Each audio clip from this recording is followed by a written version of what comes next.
حضرت ابو موسیٰ عشری رضی اللہ تعالیٰ عنہ فرماتے ہیں کہ ایک مرتبہ رسول اکرم صلی اللہ علیہ وسلم ایک باغ میں تشریف لے گئے اور مجھے یہ فرمایا کہ تم پہرہ داری میں رہو کہ میں اندر آرام کرتا ہوں۔ اس دوران میں حضور کے ساتھ تھا، باہر سے آواز آئی کہ ہمیں اندر آنے کی اجازت دی جائے۔ آپ نے فرمایا آنے والے کو اجازت بھی دے دو اور اسے جنت کی بشارت بھی دے دو۔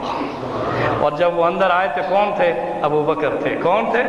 ابو بکر صدیق رضی اللہ تعالیٰ عنہ۔ اس کے بعد پھر آواز آئی کہ اندر آنے کی اجازت کوئی چاہ رہا ہے، فرمایا آنے والے کو اجازت دو اور اسے بھی جنت کی بشارت دے دو۔ اور وہ کون تھے؟ عمر فاروق تھے۔ کون تھے؟ عمر فاروق تھے۔ آؤ اب تیسرے نمبر پر۔